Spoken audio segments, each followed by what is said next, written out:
ลุงในวันผูกกันดูผูกแรงวันเฮิมแรงแล้วว่าอาจารย์พระครูเปิ้นก็ว่าอันก็อีดีกว่าตุลุงเฮาแท่งกันเปลี่ยนกันตุลุงเอา2แรงแรกเนี่ยนะวันพวกผมจะชดเชยเฮ้อพวกผมแรงไปจะมาจัดเนอะ2แรงนะเปิดอู่มาวันพวกจะชดเชยเฮ้อวันศุกร์วันพัดวันศุกร์นี่นะฉะนั้นพวกตุลุงก็มาปะตอนเจ้าอยู่แต่ตอนแรงอาจารย์พระครูเปิ้นจะมาชดเชยเนาะแต่วันนี้ตุลุงก็ชดเชยเปิ้นแลกเปลี่ยนกันเฮาอยู่เปิ้นจัดให้เฮากันเฮาไปหันไปหนีนะกันว่าเฮาอยู่เฮาก็จัดให้เปิ้นได้อยู่ก็แลกเปลี่ยนกันไปเอี่ยวซะดาเนาะ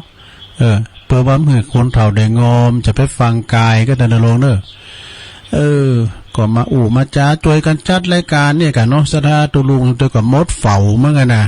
แต่ก็ซะดาก็โทรกันมาเนี่ยช่วยกันอู่กันจ้าบึกก็เปิดโอกาสนี้เนาะเอาก็มาฟังกันไปโอ้อันนี้ปีนออกทางเมืองฟางด้วยเนี่ยคุณนั้นเปิ้นโทรมาไปทางแจโฮมโอ้แม่ฟองเปิ้นโทรมาเนี่ยไปทางเมืองลี่ทางนั้นก็โทรมาทางแม่แจมก็บ่โทรตำบุญช่างเครื่องบุญเนี่ยช่างเครื่องบุญแม่คันแก้วก็โทรมาต่อก็โทรมามันหลากหลายซะนะเอาจะได้เป็นครอบครัวใหญ่กว้างขวางกันไปนะเฉพาะก็ตุลุงก็อันที่เปิ้นใหม่เปิ้นใครโทรอันที่โทรเก่าก็เบาๆพองกานะเฮาก็มจางว่าเด้อันเบาๆพองกาอันตั้งที่เปิ้นไขมาใหม่ก็มีจัดหลายนะเปิ้นโทรมันติดตุลุงก็มจางจะห้ามไปแต่มันหลากหลายนะพยายามนะใจความเป็นนะใจความเป็นเต็กมาเด้อนะสถาปินกันเองอู่กันปาจาปาใสกันไปหลากหลายสัมพองก็เป็นพลังเงียบก็คือว่าเป็นฟังอย่างเดียวอย่างปีน้องตั้งสายหิมปิงเนี่ยปนลงอินคำชมภูพลอยเขาก้าแม่ครูสุพันนาอีมังเขาก้าปีน้องตั้งปากล่องตั้งหลายปิงนี่ เปิ้นโทรเปิ้นฟังตั้งปีนั้นอุดเขาก้าเนี่ยไปตั้งปุ่นนะตั้งป่าหกฟ้าตั้งงานไอตุ้ยก็หายเพิ่นเดี๋ยวว่าฟังก็อยู่ก็ปอดุลเขาปอสมคิดเขาตั้งต้องไฟด้วยแดนไม่ซีเหรอแม่เนี่ยแม่สายพินเนาะแม่สายพินคำทิพย์เขานี่นะถ้าอย่าฟังอยู่แล้วก็แม่จันติบจันติบนี่จังซอดแม่จันติบนี่นะเป็นจังซอกเป็นจังซอมเดี๋ยวนี้ก็ยังรับงานอยู่เพิ่นจะมาตอดกฐินนี่เนาะแล้วก็แม่สีเขาตุนพึ่งสลับปีแล้วก็แม่จำปีวงฝันตุงปูแดงปูแดมเนี่ยมีหลายนะพี่น้องทั้งในเมืองแถมนี่แล้วก็ตั้งแม่จันสีตั้งบันกอกดูแม่จันสีมันก็น่ะนางรองเก่าดูแม่จันสีบันกอกเลยนะแม่วันเขาเนี่ยเนาะหรือว่าตั้งพี่น้องบันไว้ก็แม่อัมพันเขาปัสสีบันไว้เขานี่แม่อัมพันยานาตานเขาเนาะพระปุณณสันนเมงบ่นะแม่จันดีแม่สีเขาสันนเมงเขาก็ฟังกันหลากหลายแม่บุญยวงแม่น้อยบุญยวงเนี่ยแม่จันติบเขาเนาะฟังกันไปสถาเปิ่นฟังกันหนักกันหลายเนาะพระตังลงร้องก็ด้วยลงร้องเขาก็ฟังเด้อตูเน้อลงร้องหอยอ่อนะลงร้องเขาหอยอ่อตั้งเม็ดทับเขาก้านี่ตั้งลุงกว่างเขาก็ฟังเจ้าเราเปิ้นว่านะแรงมาเตอก็เปิ้นเยเวกเยการพองเนาะก็ฟังกันไปสถาหลากหลายวันนี้ก็มาปบมาปะกันมาอู่มาจ้ากันพี่น้องศรัทธาญาติโยมเทศกาลกฐินวันนี้ก็มีกฐินกันหลายตีศรัทธานะมันจะมีถึงว่านะระยะเวลา1 เดือนเนี่ยนะกาลตานเนอะกาลตานคือหมายความว่าเปิ้นก็จะต้านกฐินเดินเดียวนะเปิ้นจำกัดหลายอย่างนะงานบุญกฐินนี่นะงานบุญแปลกดอกเปิ้นว่าฟังอาจารย์มหาประสิทธิ์เขาว่างานบุญแปลกเปิ้นก็กำหนดหลายอย่างกำหนดเดิน1 เวลานี่มันเป็นสังฆกรรมเหมือนกันเนอะศรัทธาแล้วก็มันเป็นการสงเคราะห์พระสงฆ์ที่เปิ้นมีผ่าพุทธผ่าขาดผ่าปะกรรมนะคำก่อนนี่มันตุกกันแล้วเนาะ เปิ่นก็เลยเป็นของต่างสังขัดทานว่าเปิ่นจะตกลงกันนะผ่าไตนี่พื้นนี่เนี่ยจะสมโคนที่จะหือไผตันใดตุเจ้าตนได้ภิกษุตนได้ติมีจีวรอันคล่ำคล้าอันเก่านะก็ตกลงกันโนดเปิ่นจะตกลงในธรรมกลางสงฆ์โนดผ่านั้นตกอยู่ธรรมกลางสงฆ์บัดได้จำเพาะเจาะจงแก่พระภิกษุรูปใดรูปหนึ่งก็หาบ่ได้เปิ้นก็เลยมีพุทธานุญาตไว้ว่าคือพระสงฆ์ทั้งปวงน่ะยอมอนุญาตให้ภิกษุรูปใดรูปหนึ่งที่เพิ่นจะได้ครองกฐินนี่นะเนาะผ่ามก่อนนี่มันผ่าหายากเนาะสดาเนาะเดี๋ยวนี้มันเป็นการเนี่ยว่ากึศสั่งห่างแปลงไปหมดซะนะถ้าว่ากฐินเนี่ยก็มันก็จะเป็นเงินเข้ามาเกี่ยวของละอันสตั้งเงินนี่มันเป็นบริวารเนาะแต่บริวารนั้นสำคัญนะสถาวัดวาอารามบัดเดี๋ยวนี้ก็มีการเกิดการสร้างเนาะการไปการแปลงกันเวลาบ้านเฮาจองเดียวกันนี่ก็20 100 1,000 หมื่นเนี่ยมันก็มีอยู่ฉะนั้นแต่ว่าตั้งกรุงเทพกรุงนามานี่ก็ทำหยังเย็นหยังสร้างหยังก็ปั้นแล้วปั้นเสร็จเหมือนกันเน้อศรัทธาแต่ก็จะไปตั้งเป่าอย่างตุลุงวานั่นน่ะเนาะแต่ตอนใดจังมั่นเนาะศรัทธาเนาะกรุงโรมจะสร้างภายในปีเดียวแล้วแล้วก็ค่อยไปค่อยแปลงไปค่อยไปค่อยแปลงไปเนาะเงินหมื่นเงินแสนเนี่ยโอ้หาได้ยากเน้อหาได้ยากแต่เนาะไปตั้งเป่าไว้สูงจะไปกาดสูงให้กันเวลามันได้มาก็จะผิดหวังนะจะน้อยใจเนาะเมื่ออันนี้จะเป็นข้อความอย่างสักน้อยเนาะสดาเนาะเวลาเฮาใหญ่หน้ากาบ้านมาจะมีลูกมีล้านตันเต่าเฮาเท่าไว้เท่ามาเท่าแก่แลมอนมาเนาะอายุเต่าอ่านเต่าอีเนี่ยพิจารณาลองฟังบ่เนาะเมื่อเฮาหาเงินกันมาทั้งชีวิตแล้วต้องใจเงินให้เป็นเนาะถ้าว่าเดี๋ยวยุคในสมัยนี้ไปบริหารเงินเป็นเนี่ยนะน่ะแกน่ะกินแอลบ่ฮู้จักเก็บจักออมเท่ามาจะลำบากเนาะก็ต้องบริหารเงินให้เป็นใจเงินให้เป็นแต่ในปัจจุบันนี่นะสวนี่ผู้สูงวัยส่วนใหญ่นี่ทุกครอบครัวตกอยู่ในสภาพเป็นปีเล่งเด็กเนอะนี่มันเป็นจะได้เป็นปีเล่งเด็กก็คือซึ่งก็คือ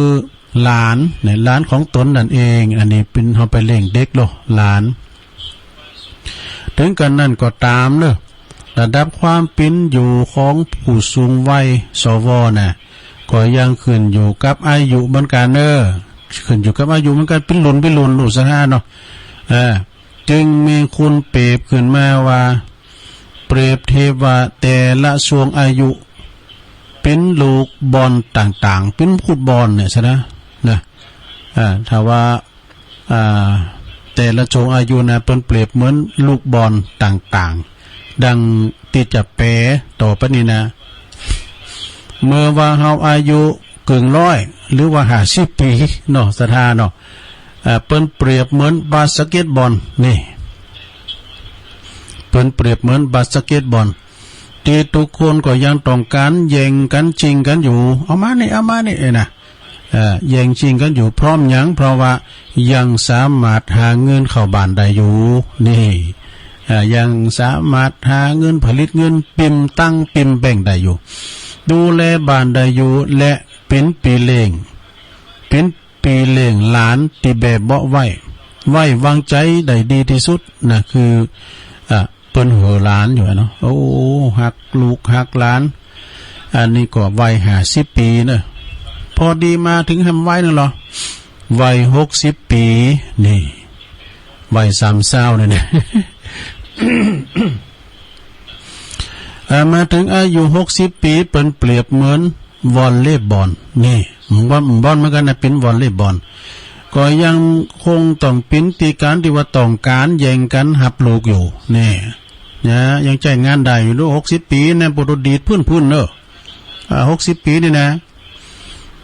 ยังแย่งกันอยู่ประคับประคองนะบ่หือลูกตกถึงปื้นนะลูกบอลนะ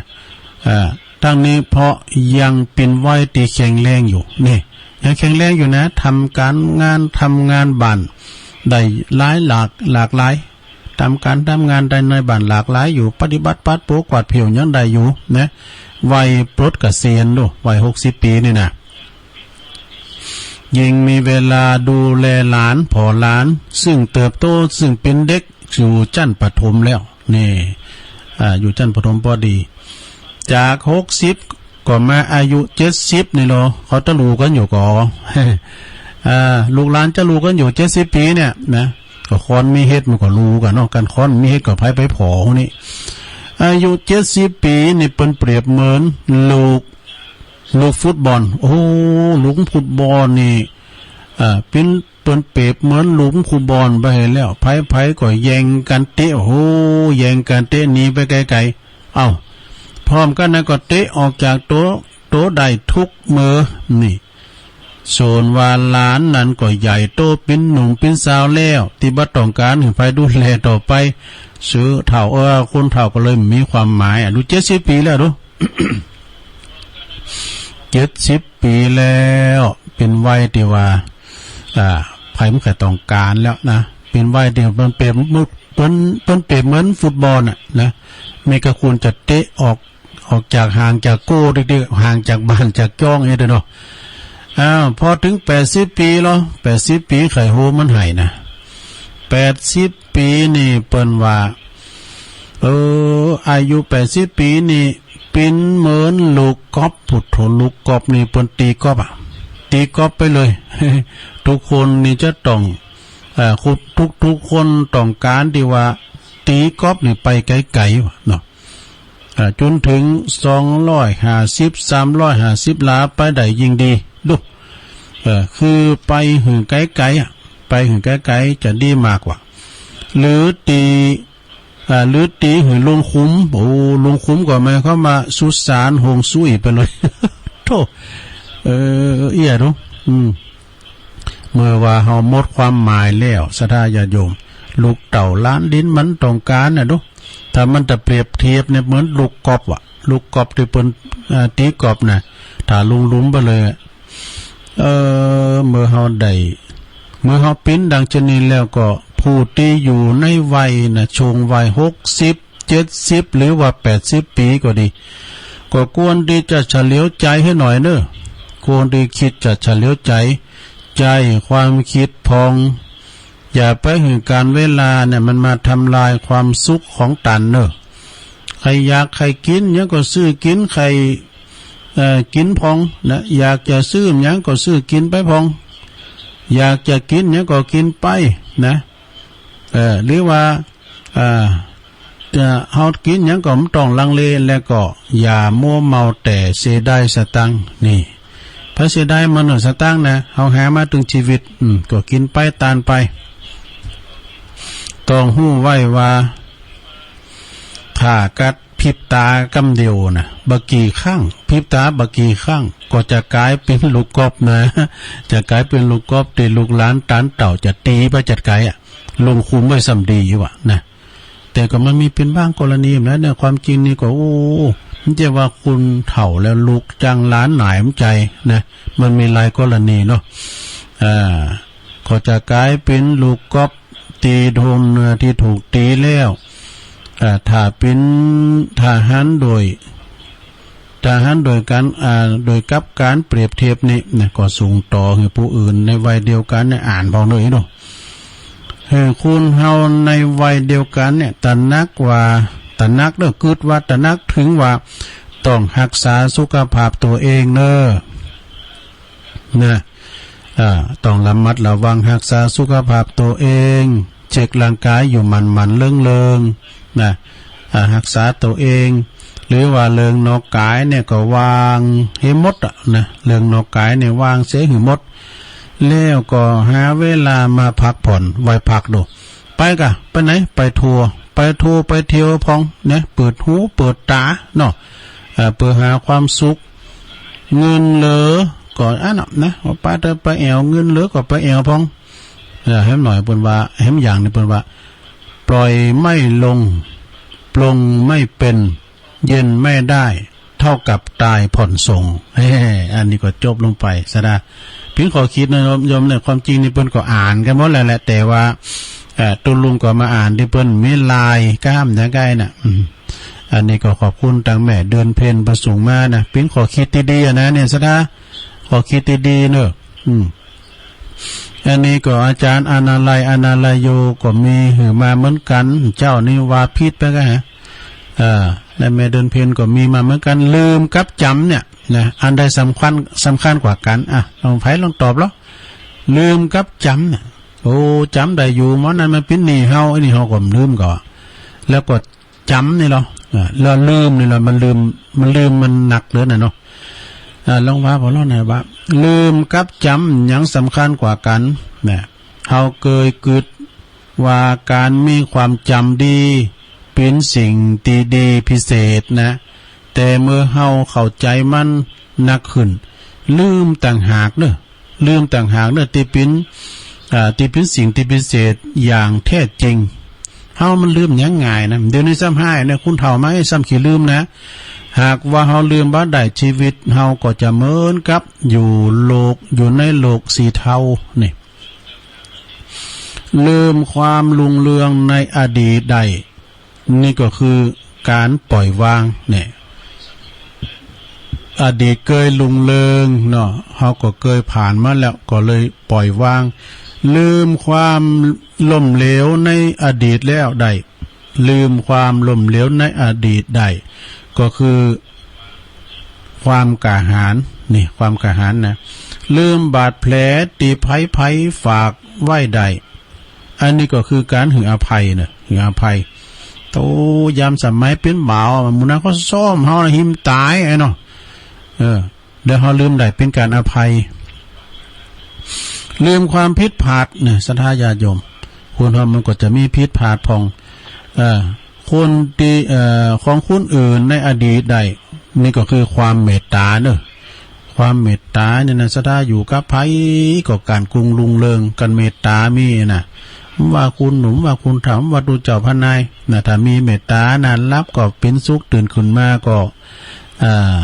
สบายเหลือหลายนะเพื่อว่ารับก็เป็นสุขตื่นขึ้นมาก็สบายจมจืนบ่ฝันหันไล่หึตื่นตกใจแม่นว่าไปตีตังใดก็มีผู้โหมหาไข่พูงผีปีศาจน้อยใหญ่ปียาแปงนี่ดอกเทวดาเตรียมแฝงวงแวดเฝ้าไฟยาปิดและหอกดาบนั่นเล่าบ่ขาหือตายเนาะศรัทธาคือมีเมตตาไว้เนาะลืมความใส่ใจนะลืมความบ่ใส่ใจตีมมิตรสหายมีต่อเฮาได้ก็คือความใจกว้างนี่ใจกว้างเหมือนแม่น้ำปิงลืมความแค้นจริงจังที่ผู้อื่นมีต่อเฮาได้อันนี้ก็คือความกรุณานี่ความกรุณา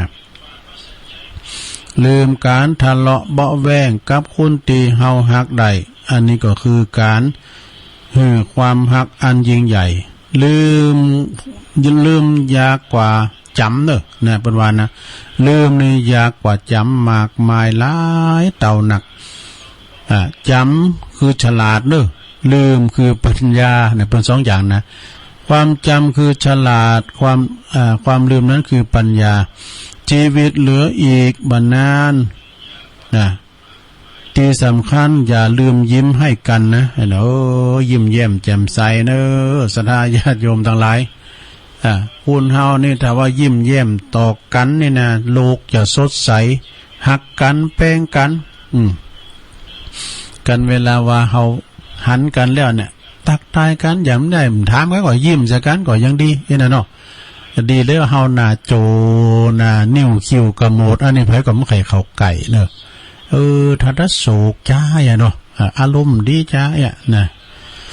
บุคคลดินครบแถมนะ1บ่อดดีคุณเฮาได้อดดีนี่นะไปดินไหนก็ไผก็มสู่เนอะถ้าไปอดฮู้อดรักนะไปอดฮู้อดรักเปิ้นว่าไปดินไหนเนี่ยเปิ้นว่าเอางาวไปก่อนซุมาเนี่ยสุภาษิตจีนว่าโง่ไม่เป็นใหญ่ไม่ได้จะไปอดรักอดแหลมเปิ้นเนาะเพิ่นว่าตกบันไดก็เอาไปเอาไฟบันนั้นโอ้บันตูของใจอีเนาะน่ะไปอันผี พิษอันนี้เปิ้นเรียกว่าไปลุอันประเพณีเปิ้นเนาะแล้วก็บ่อุ่นนักนี่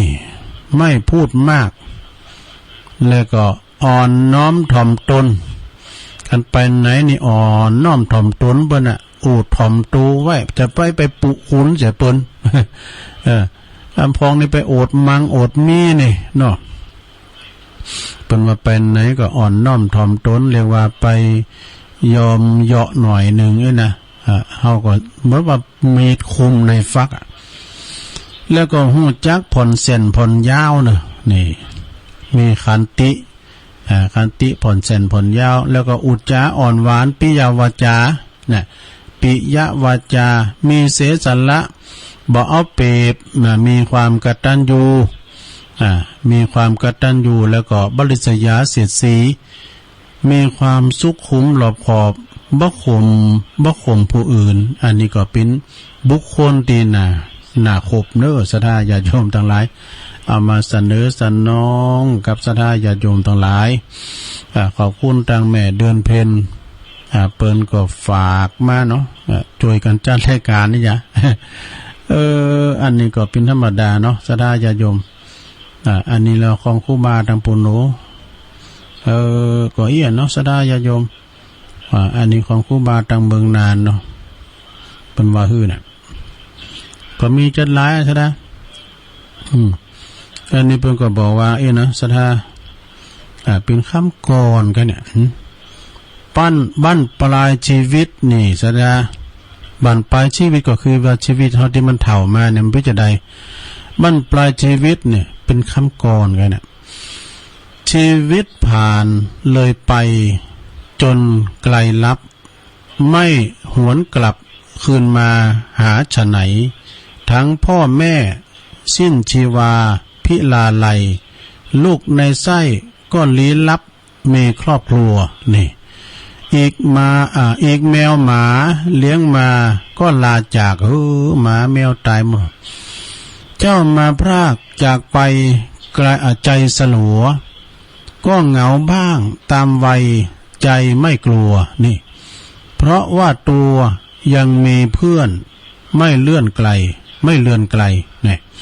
บ้างส่งไลมาทักทายว่ารักอยู่บอกให้รู้ถึงไมตรีดีฉะไหนส่งดอกไม้บอกคิดถึงทุกวันไปบอกความในข่าวลือสื่อหากันทั้งงานรุ่นงานอะไรใครไปควรไปบ้างนี่ไปอย่างพอเนอะควรได้อาจจะได้สร้างความสนุกพาสุขสันต์เพราะไม่รู้วันไหนต้องไกลกันสิ้นอาสันพบอีกคราที่หน้าเมนดูซึ่งเนอะนี่นะปะกันนำกรรมก็ตีหน้าเมนขอบคุณเนอะตังตุปีนาลงเปิ้นอยู่ปุ้นทุ่งพึ่งบุญนะอันนี้เป็นเปิ้นเก่าตุลุงหรอนะสหายเดิมเป็นสูงมากเนาะขอบคุณเนอะปะกันนำกรรมตีหน้าเมนนี่น่ะหน้าเตาเผาเนี่ยเปิ้นว่านะยามหนุ่มก็ไปปะกันที่โฮงเหล่ายามเฒ่าก็ไปปะกันที่โฮงยายามเมื่อมรณาก็ไปปะกันที่หน้าเมนอีกก็แล้วกันเนาะเป็นขอคิดแถมอย่างนึงนะศรัทธาญาติโยมทั้งหลายเนาะกำเดียวชั่วโมงที่2นี่จะเล่านิทานเด้อศรัทธาเนาะก็เคยเล่าแล้วกันก็ลองฟังพอเด้อนะมันก็ซ้ำไปซ้ำมาพองเนาะจอประกาศกินแทดกันหลายวันมันก็กายมันได้กินก่อนลำนี่นะเนาะเริ่มว่านี่แต่กันน้ำว่านี่ก็ได้เข้ารายการจะได้ก็วันพุกนี่ก็เมื่อแรงไอ้นี่อาจารย์เปิ้นจะชดเชยเวลาตุลุงเนอะเปิ้นเขียนไล่มาว่าช่วยไปเกิดเนอะตุลุงพุกจะชดเชยเวลาฮือพุกเมื่อแรงนี่นะมันฮือเมื่อแรง2แรงไปเลยนะเขาขอบคุณเนอะชดตุลุงไปมันก็มดเฝ้าเหมือนกันนะมันจะเหมือนว่าอย่างภาคสนามมันเนี่ยวันคำใดกะเด็กก็ตักคนนั้นตายคนนี้นะโมนแล้วโทษแต่อีกก่อนอยู่ในห้องสี่เหลี่ยมชะเตือมันก็กำมันตึกเหมือนกันนะพวกเจ้าได้สอดทำตัวอุ้ยให้แล้วเนอะพวกเจ้านะจะสอดทำตัวอุ้ยหลวงพ่อบุญปัน เพราะเมื่อเจ้านี่มันก็ลงไปอย่างนี้นะมันกึดมอพอยมันลงเหมือนกันนะอันอย่างกำว่าแรงนี่มันได้ดีทั้งอย่างหนึ่งพร้อมอย่างพอกระเดียวเปิดสายมันเปิดสายสองเตยก่อนดูโมนแหละโตการเปิดสายมันโมนตอนเปิดสายนะแล้วนั่นก็ศรัทธาญาติโยมเนาะ3อย่างติดต้องถนอมรักษา1ปอเมเนอะ2ครอบครัว3เปิ่นป่องอันนี้ก็จะไปลืมเนอะพระคุณของปอของแม่ปอแม่เฮาเนี่ยวันนั้นเนี่ยได้ยินเนี่ยอันอาจารย์นี่ก็เป็นเราได้อาจารย์ยอดเล่าเรื่องกรรมนะมีเศรษฐีคนหนึ่งนี่นะท่านเศรษฐีนี่ลำรวยเป็นเศรษฐีมหาศาลมีลูกตึงยิงตึงใจอยู่4คนว่ะนะตึงลูกยิงลูกใจ4คนทีนี้เศรษฐีเนี่ยปอนี่นะก็ว่าเฒ่าแก่แลมอนมาแล้ว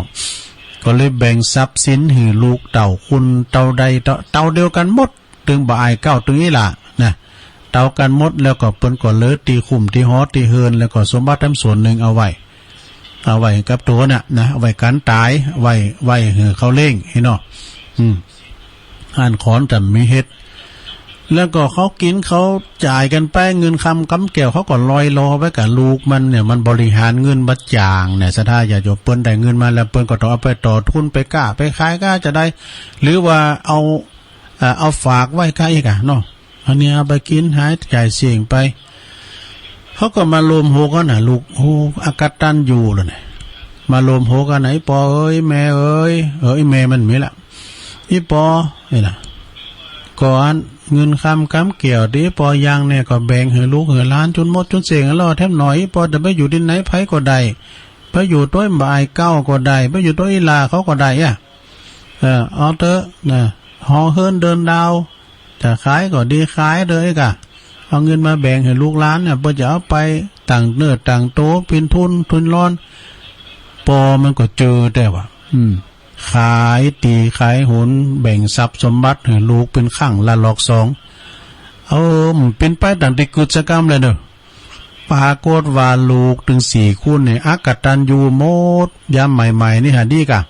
ไปอยู่ด้วยบ่อายเก้าก็ดีอยู่เอาเข่าเวแล้วกันนั่นอันปอไปอยู่ด้วยอีหลาก็ไปเป็นกันกะเนี่ย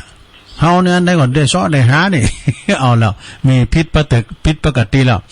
ไปอยู่คนหนึ่งก็คนหนึ่งบ่สอบบ่สู่ไปอยู่คนหนึ่งก็บ่สอบบ่สู่เอาแล้วคุณเฒ่าเวแล้วอันนี้จะเป็นลูกกบแล้วกันนะเปิดตีกบแล้วกันเนาะโอ้ตีไปไกลๆลงหลุมไปเลยนี่เอาเข่าคุณเฒ่ากบไปอยู่ด้วยไผลูกก็ด่าด้วยก็ไปอยู่กับลูกป้ายด่าไปอยู่ด้วยอีหล่าก็ลูกเคยด่ามันไปอยู่ใดเนาะก็เงินคำเกี่ยวก็มิละเนี่ยแบ่งเขาหมดนี่กินหายใจเสี่ยงกันหมดแล้วได้ยืดดีมิติปึงมิติยึดเหนี่ยวจิตใจจะยืดดีนะก็เราเรียนเขาหาวัดนี้นี่คุณเฮานะก็ไม่ละตุกใจกันพูดตุกตึมหันทำเนาะเกิดถึงวัดมาแล้ววัดนั่นก็ขึ้นไปสู่เรียนในวัดขึ้นอันพระพุทธเจ้าเนี่ยไปเข้าไปพบพระพุทธเจ้าในที่เพิ่นเล่าให้ฟังนะตุลุงกับเราอย่างเนาะทีนี้ไปอยู่วัดก็ได้แม่เต้าเนี่ยเพิ่นว่าลูกเต้าอกตัญญูไม้เท้าดีกว่าลูกเต้าลืมคุณนะตัวเจ้าตังหลายเขาก็มาปั่นนามลูกหลานของท่านเศรษฐีนี่นะเป็นเศรษฐีขอต้านไปเลยกำเบอร์หมอเขากินก็เป็นโอจบัตเอาเขากินข้าวกุนบาทนี่ล่างถวยล่างจอนกินกันไปวันตู้เจ้าตั้งหลายอยู่ในวัดก็ปันน้ำกับบนเราก็เนี่ยเป็นตึงตะบุญบนเรานะต่างหันมาก็ลูกเต่าเราล้านนี่อายว่ะมาสูมาปอว่ะเนี่ยมาสูมาปอความจริงมันยาวนะจ๊ะนะตุลุงก็เลยเราให้ตีกันนั่นเนี่ยแต่ไปอากตันยูเนี่ยลงเด้อเป็นว่าโหบุญโหกุลบุญของปอของแม่นะจะไปอากตันยูเป็นเรียกว่าอันนี้ไม้เท้าดีกว่าลูกเต้าอากตันยูอย่างน้ำเลือกได้กันมาได้พยุงโตติตะกุลได้เนาะได้สัปะก็คืออยากจะใจมันก็ได้ไม่เต้าเนี่ยนะ ก่อนก็ว่าเวนตาเนี่ยมันเป้จะหายเนี่ยมันตุลุงมันขี้ลืมเหรอโอ้ก็เตะก็ไปลืมหันลืมนี่วันเมื่ออ่านนั้นน่ะนั้นกองแปลงจะดีแหละเวนตาเนี่ยนะนั้นกองแปลงตุลุงอันนี้นะถ้าผมไปเมืองไทยเนี่ยผมเอาปันสี่กันนายเนาะถ้าตุลุงนี่เอาเต้าตื่นนั่น700เนี่ยแต่2 วันแต่ว่าหายเชฟลืมแล้วเนาะต่างหากว่าตุลุงลืมต่อลูกตึงเต็ดสายตาเฉยเอาใจเอาหน้าซื้อเอา300เอาตาไปรอขึ้นจับจะดีเลยขอบคุณทางสถานีวิทยุก่อนเนาะสถานีวิทยุเพื่อการศึกษาพระพุทธศาสนาและวัฒนธรรม FM 104.50 เนื้อวัดไฟหินเกาะเกี่ยวสัญญาณไปเมืองฝางก็เช็คระบบลั่นดังเสียงดังฟังชัดเน้อFM 100.25 เมกะเฮิรตซ์ที่วัดพระบาทอุดมนำบ่อสาวาเนาะสำนักวิปัสสนาก็ออนไลน์ไปปิ้นดีเรียบร้อยขอบคุณในเมตตาบารมีธรรมหลวงปู่ตัวเน้อตุเปเจริญตัวก็เดี๋ยวก็จะจบรายการก็จะได้ขอบคุณของงานบ้านทุ่งเลลิโอเน้อของประดมแม่เทียมวันพุทธวงศ์บ้านทุ่งเลลิโอ89.50 เน้อเปิ้นถวายเวลา1 ชั่วโมงตั้งแต่ 3 โมงถึง 4 โมงก่อนที่จะออกรายการก็จะได้ขอขอบคุณทางประดมนะครับเนาะแล้วก็ตัง106.25ก็มนต์เสียงธรรมจากแม่แจ่มด้วยเนาะ98.75ก็ขึ้นธรรมะเพื่อชุมชนวัดห้วยตองซักตัวเนาะตีได้ออนไลน์กันมาเป็นติดไปเลยเนาะตอนนี้ไปจะเปิดสายรอบแรงนะซะนะเดี๋ยวจะโทรมาก่อนว่า089 955 6506มีก็สถามีก็โทรกันเข้ามาเนอะถ้ามีก็โทรกันเข้ามา089 955 6506เป็นหลอบแหลกเนอะก็เดียวกันไพ่มันต้อมเต้นก่อนรอบ2เนาะเดียวกันเนอะปิดแอร์กันก่อนหนาวนี่ปั๊บนี่อีดู ปิดแอร์ก็มีก็ว่าเนี่ยเนาะเจริญปอนไหว้สาครับท่านใดจ๊ะปอปอนันน่ะครับผมโอ้ปอนันพันเนาะครับผมโอ้ปอนันพันแม่ออนมาเป็นสายแหลกเนอะอันนี้นะอันนั้นฟังเจ้าแล้วกะฟังเจ้าแล้วเนาะชัดเจนเหรอครับเปิดจากนี้เนี่ยโอ้ดีกะฝนตกแล้วเนาะดับบุญน่ะไปฝนตกหนาวนะตกน้อยหมอกอ้อยเนี่ยดีกะเขาเรียกว่าแดดเขาเรียกว่าอ้อยนะนี้มันฝนไปฝนตกหนาวดูอ้อยแล้วครับไปจะเช่นกันได้พี่สมัยมันก่อนตุลุงก็ปล่อยกวางเมื่อไรในการออกสาแล้วนะมันหอมดอกขอบคุณวันนันพันเนอะเอาพอนันพันไม่อ่อนบนฟังตลอดนะพอนันพันเนี่ยเจริญปอนครับไหว้สาครับผมอ้าวเน้นหลักเข้ามาแล้วพระอาจารย์เอาหลักปัญโยนันครับผ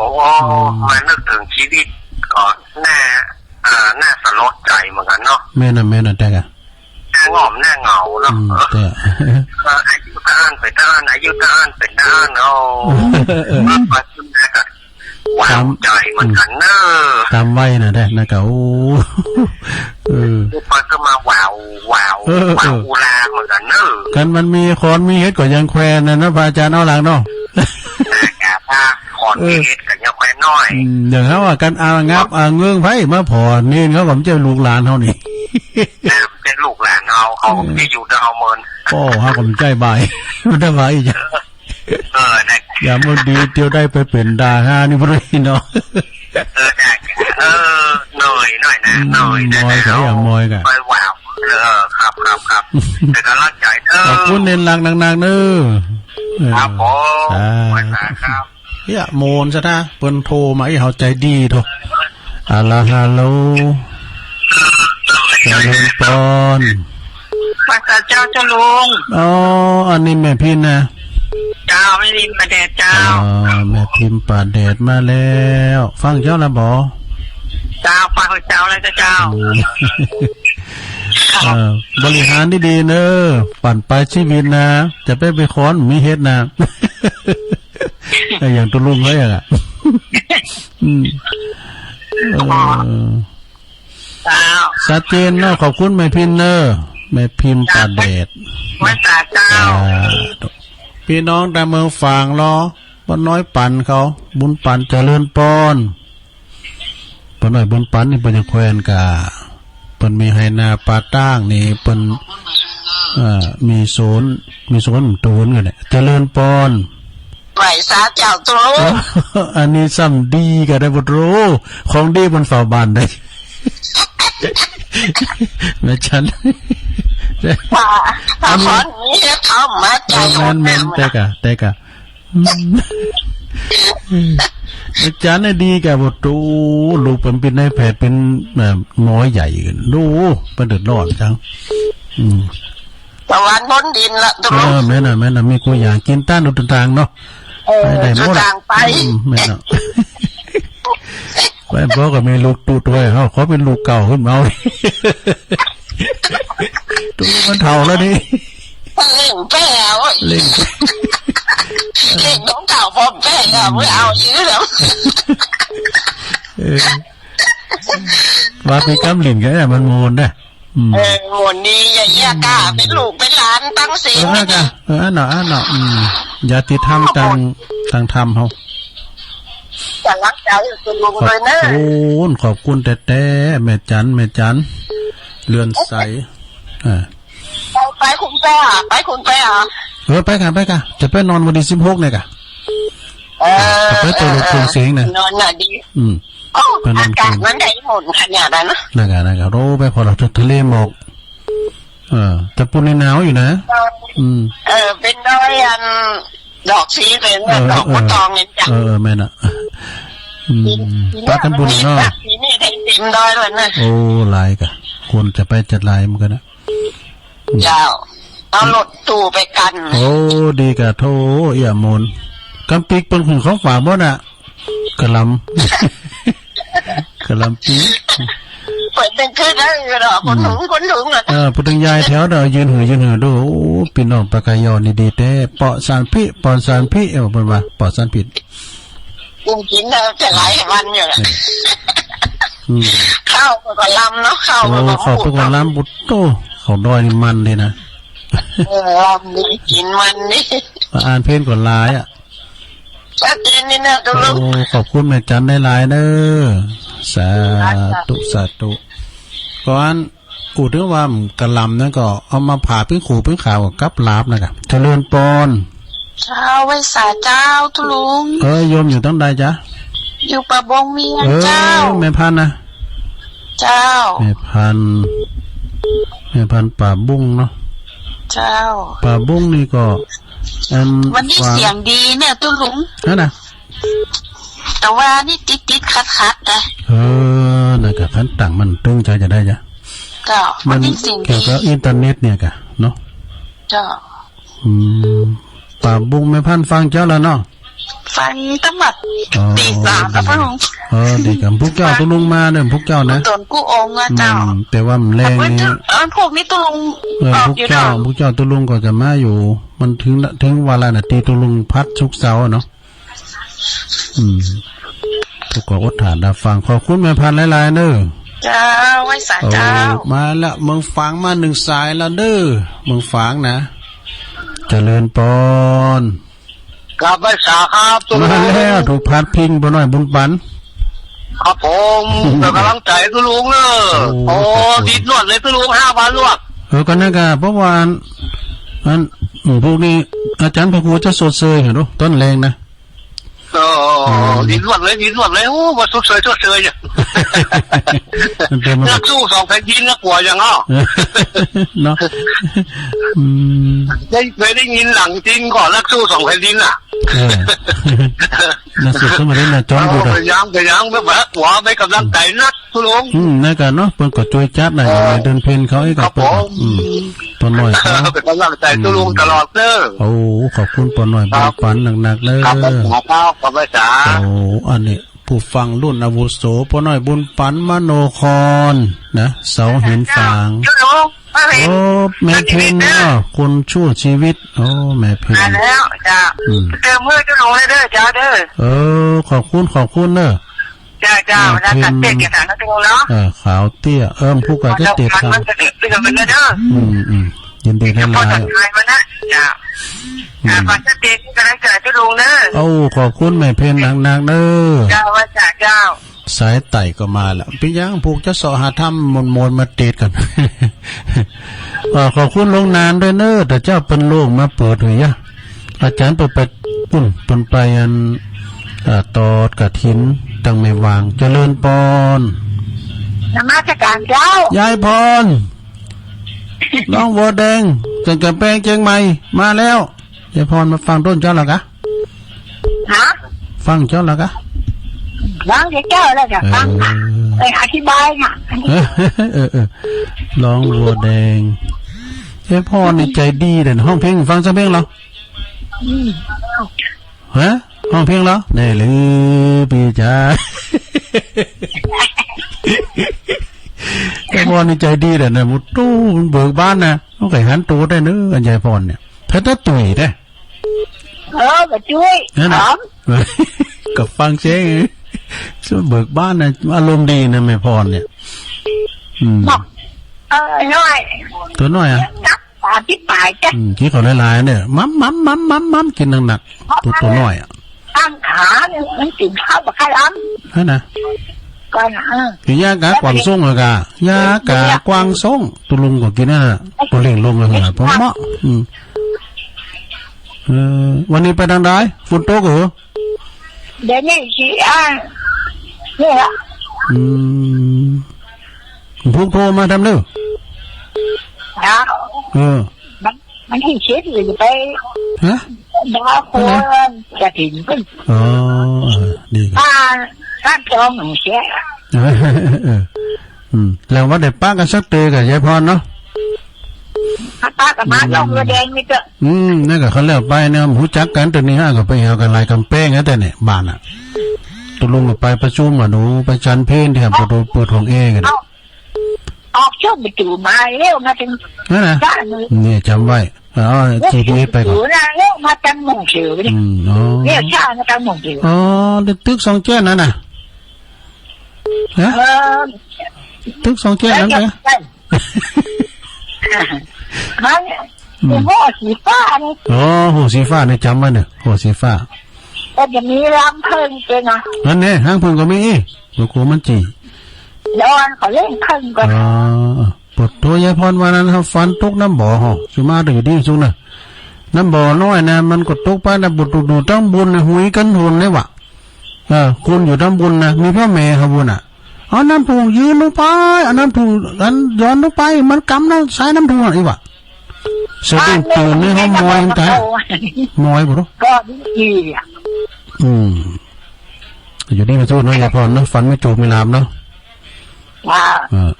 ยินดียายพรเนอะสายอื่นมาทั้งข่าวเนาะยินดีพูดกันพูดเตะทำเนาะพูดกันเนอะยายพรเนอะเจริญพรไหวสาครับหลวงพ่อแล้วตุกปีมาแล้วเนาะเอกพลมูลโลกบทตนนักเทศชุตินทโรวัดเสาหินนั่นน่ะจะเสาหินอันนี้เสาหินสีโบบานบ่หน่อยบุญปันจือเหมือนกันได้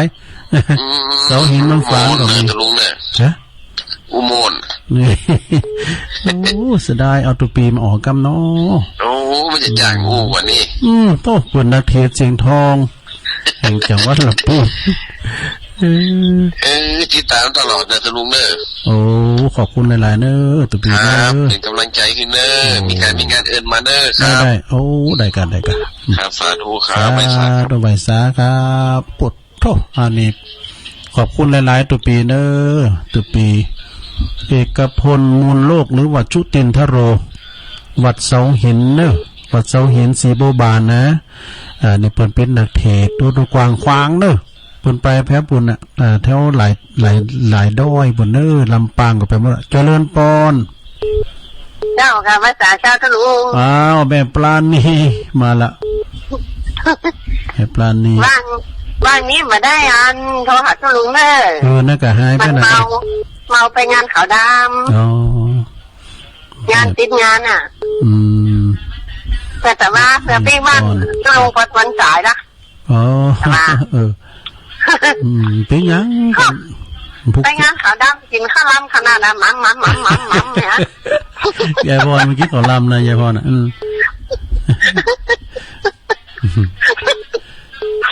ยายพรเมื่อกี้ขอลำได้ก็มาแล้วใหญ่ยายพรอ่ะมาแล้วก็ได้จะมาน้องกำอยู่อ่ะคุณแก่นี่เต็กเน็ตนะเน็ตบุตรปนกันเอาไหนก็ได้คุณแก่นี่เต็กเอากำเดียวทีเลยว่ะจันคุณเน็ตนี่เก่งเงี้ยนี่ยายพรนี่นะเจ้าเป็นกำลังใจให้ตุลุงนะเจ้าปราณีเนอสาธุเจ้าสาธุเจ้าเนี่ยมันตุลุงมาเนอก็ตุลุงกับไข่โมนเอกะการหันปีหันน้องโทรไม้ก็ดีใจละเป็นน้องตังหน้านุ่งสูงซ่องแต่ไม่อายบ่รู้ห่างต่ำเจริญปอนกลับไปสาเจ้าตุลุงแม่บุญพินเจ้าฟังว่าอย่าตุลุงพอจะหันตัวยายพรนี่ยากแต่นั่นก็ฮะตัวยากเด้อยายพรเนี่ยยายพรเปิดตัวยากนี่ก็ตัวได้แบบหันไข่หันหมดเลยแต่ยายพรนะยายพรว่าไข่หันกันเข้าไปแล้วมาแรงเสร็จกับแป้งจังไงขนาดลุงเบิ่งก่อนอารมณ์ดียายพรนะแต่ก็ยังดียายพรโทรมาหาเนาะมันโมตั้งอยู่นะตุลุงเนอเป็นกำลังใจตุลุงเนอสาธุโอ้โรงพยาบาลลานนาเนออันนี้ก็ฟังเป็นประจำผู้กันเนอจะเตะทำฟังเจริญปอนอันน้ำสายนะการนมัสการครับโอ้ตุเปียครับโอ้ไหวสาเนอปะโรอันนี้ก็นักเทศเสียงทองวัดป่าไผ่บ่อทองมาแล้วพวกก็จะได้ประกาศข่าวสารงานบุญครูบาอาจารย์โมดอ่ะนะโดยละเอียดคุณละล้านนะครับหลวงครับเป็นสื่อนำทางผมนะครับแต่ไม่ลืมเนี่ยทำตัววางเนี่ย26นะพฤศจิกายนเนอะพวกกาวางศิลาฤกษ์พวกกาถามหลวงพ่อมันนี่ตลอด26พฤศจิกาวางศิลาฤกษ์พระธาตุเจ้าเจดีย์ที่วัดดอยนางแก้วก็คุณจะลายเด้อไปปวดตัวไอ้กั้มกันเนี่ยผมก็ไปนอนหมดแล้วครับฮะผมรู้ว่าตุลุงจะไปที่ทอดกระถินว่ะที่ไหนที่ไปแง่ประกันวันนั้นนะครับอันผมได้ไปนะอาจารย์เปิ้ลเนี่ยฝ่าได้ยุ่งไหมกะผมโทรไปละผมไปเทศงานขาวดำแล้วก็นอนเรียกกระเป๋าก่อนในเฝ้าถ้าก่อนดีนอนนางเกี่ยวนี่อย่าเต้นในหลังอย่าไปนอนนะครับหลวงพ่อมันนี่น่ะกันไพ่นอนกับนอนสองคุณเป็นว่าเอาตุลุงไปนอนพุ่งก่อนไอ้เนี่ยอาจารย์น่ะครับอย่างไรอะไรกันที่ต่อกันนะครับได้กัน25 26โครงงานคงจะว่างแล้วครับโอ้น่ากันมันแล้วกระถินนี่ก่อนเนาะครับน่ะมันการงานเลยครับน่ากันโอ้อาจารย์ท่านอาจารย์ซ้ำห้กับโตชั่วโมงบินน่ะกะผมนี่มันในฟ้าแม่ปะวันนี้ไปนอนบินเป้าขึ้นถามว่าจะทำยังไงปกาบานตกเก่าดึงบทโทหลากหลายแล้วบทโทก็กาคุณนอนวัดเป็นหิมลอยบ่เนาะเอาเปลี่ยนตีนเป็นมือสุดไหมเป็นเข่งแบบขากับครูบาอาจารย์โทษแต่กะโทษตัวแทนบ่หรอครับอันก็ตัวชนะนี้ก็นะครับครับผมไม่สาครับขอบคุณเนออาจารย์สมเพชรปัญญาโนเนอเอาแถมสายนึงหลังกันแม่สาวแม่จันสมนมัสการเจ้าหลังกัดแม่สาวมาละเอาฟังก่อนเป็นดื้อหม่อนดีงามวันนั้นกับตุลุงกว่านั่นน่ะโมนฟังตุลุงโอ้กับยายพรนะม่อนมาเจ้ากับหม่อนมะเร็งกับหม่อนกินข้าวดังๆหนึ่งม้องเนี่ยเป็นดาวในคืนเป็นดาวในคืนมันยายพรเป็นนั้นยายพรเป็นนั้นที่เป็นพี่น้องกันกับเจ้าแต่อะไรก็พี่น้องใส่เครือญาตินี่กะใช่ขยันก่อนเนี่ยเขาก็คือใจว่าก่อนนี่เปิ้นอาจจะเป็นหลานนะว่าไม่ใจแล้วเขาอาจจะเป็นหลานเปิ้นกับเปิ้นอู้หวานเนาะคนเฒ่าคนนั้นที่เล่นด้วยเนาะอันนี้คือคนตั้งหลายจังหวัดนี่ใครว่าได้บุญด้วยเนอะได้บุญด้วยยายพรเนอะแต่ว่าครูใหญ่เขาก็เล่นเหรอก็เล่นเปิ้นเหรอลูกป้าพรแม่พรอุ้ยพรไม่น่ะอาจารย์ปะกูอภิวัตเป็นคนเล่นเนาะไอ้ยายแก้วกาย เล่นหมดอะเปิ่นก็อุ้มหม่อนเพิ่นก็ตุ้งสูงนั่นน่ะเยี่ยมอยู่สวยๆใกล้หัวอยู่น่ะเป็นยาอยู่ว่าท่านน่ะอารมณ์ดีบอกให้กินข้าวหลายๆมัมกินข้าวนักๆน้อยหน่อยกินข้าวนักๆมัมกินว่ากำลังใจขอบคุณเด้อสาธุชงแรกเอาให้ตะอีกันเด้อก็เดี๋ยวเฮาก็มาปักกันชงที่2น่ากะแม่น่ะหลวงพ่อมานิดก็เดียวกันเนอะรอบ2เนอะเดี๋ยวนี้มันเหลือ2นาทีก็แต่เจ้าเจริญปอนก็เดียวกันมาฟังกันรอบ2วิทยุดักทำแล้วก็เดียวตัวปีจำเริญแปลงอย่างเด้อขอบคุณปดมเนอะสถานีของปดมบ้านทุ่งเลลิโอมพวกนี้เปิ่นก็ถวายเวลาแถมเจ้าแถมแรงแถมคืนแถมเนาะก็เดี๋ยวมาประกันรอบ2เนอะเจริญปอน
จะวาจา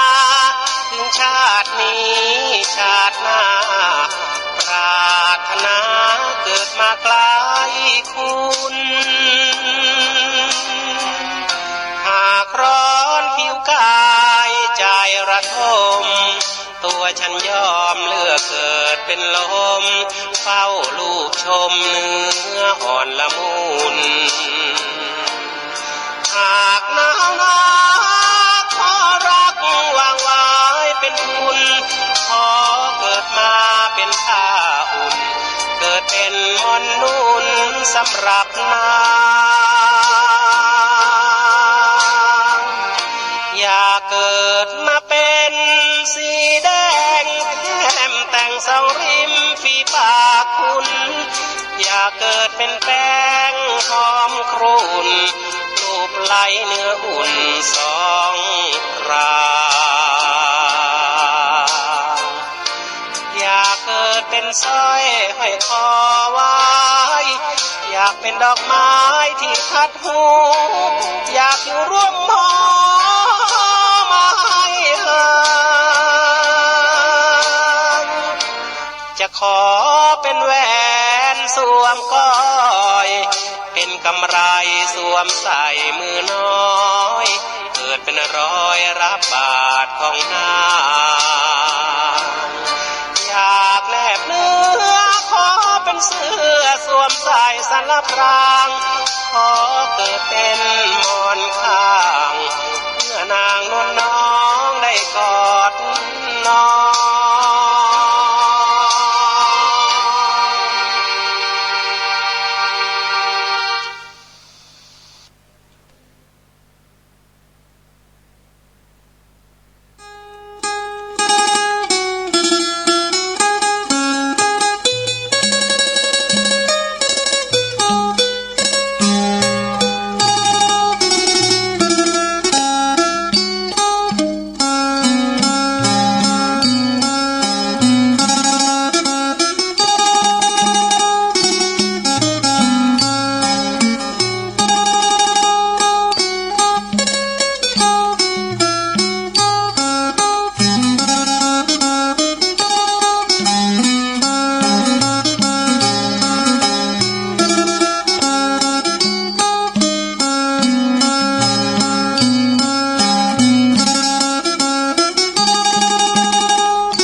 ญาติโยมทั้งหลาย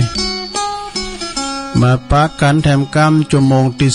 2ชั่วโมงสุดท้ายศรัทธาญาติโยมทั้งหลายเนาะฟังกันไปอุจจาปาใส่กันไปเป็นกันเองก็ชั่วโมงที่2นี่ก็อย่างที่ว่าเนาะจะได้เล่านิทานกล่อมให้ฟังเด้อศรัทธาญาติโยมทั้งหลายก่อนที่เดี๋ยวเปิดไฟกันเด้อสวิตไฟมันจะไม่ไกลด้วยเปิดปุ๊บตัวแจ้งลึงอ่ะโอ้ก็มันมืดอย่างวะเปิดปุ๊บแจ้งลึงก็เดี๋ยวขอประกาศข่าวสารงานบุญให้กันเด้อกฐินมหากาลทาน20วัดเนี่ยที่อาจารย์ประครูเปิ้นนำไปต่อแต่ละวัดนะตัวลุงเนี่ยมันได้ไปก็เปิ้นเพราะว่าได้เฝ้าเสาว่าแต่ว่านี่ก็ตานไปแล้วนะที่วัดดงเหนือเปิ้นปิดบัญชียอดการสร้างวิหารเนาะเพิ่นแปลงวิหารนะอาจารย์พันประครูกันตสุตานุกิจเพิ่นแปลงวิหารหลวงเพิ่นงามนะแปลงรุ่นเดียวกับวัดประทาดอยน้อยเพิ่นบ่ทันแล้วล่ะดูเฮาตุลุงเขาย่ำแล้วง่ายตัวนี้มาแปลงห้องสอนเนี่ยแล้ววันนี้เพิ่นไปทอดที่วัดพระธาตุดอยหยุดนะแม่วางแล้วก็วัดสันขยอมอำเภอแม่วางเนาะเพิ่นไปทอดมาแล้วศรัทธาวันพุกนี้เปิ้นก็จะไปมันจะพุกแหละคืออันนี้วันที่14พุ่นนะจะมีวัดน้องหลงวัดพิมพิสารลังสรรค์อันนี้ฮอดด้วยหมดเลยวัดแม่ยุยฮอดวัดประทาเจดีย์น้อยฮอดวัดคัมภีรารามฮอดวัดป่าสัทธารามฮอดที่พักสงฆ์สันดอยฮอด วัดผาแตนหอดวัดรัตนารามหอดวัดอินทารามแม่ทางหอดวัดหลอดวัดหลังทอหอดแล้วก็วัดดอยอูบแก้วหอด12วัดหลวงบดีนะอันนี้เปิดจัดตานวันเดียวเลย12วัดนะในวันที่14ตุลาเนอะเวลาก็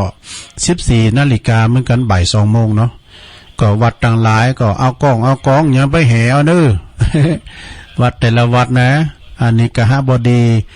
ผู้ใหญ่ใจบุญในทุนใจดีเนี่ยเปิ้นออกปัจจัยแต่ละวัดโอ้ยเปิ้นเป็นมหาต้านแต่จะหวังผลยังปิ้นหวังจะนักการเมืองยังสักอย่างอันนี้เปิ้นเป็นกหบดีแต่แล้วก็เปิ้นก่อนนิมนต์อาจารย์พระครู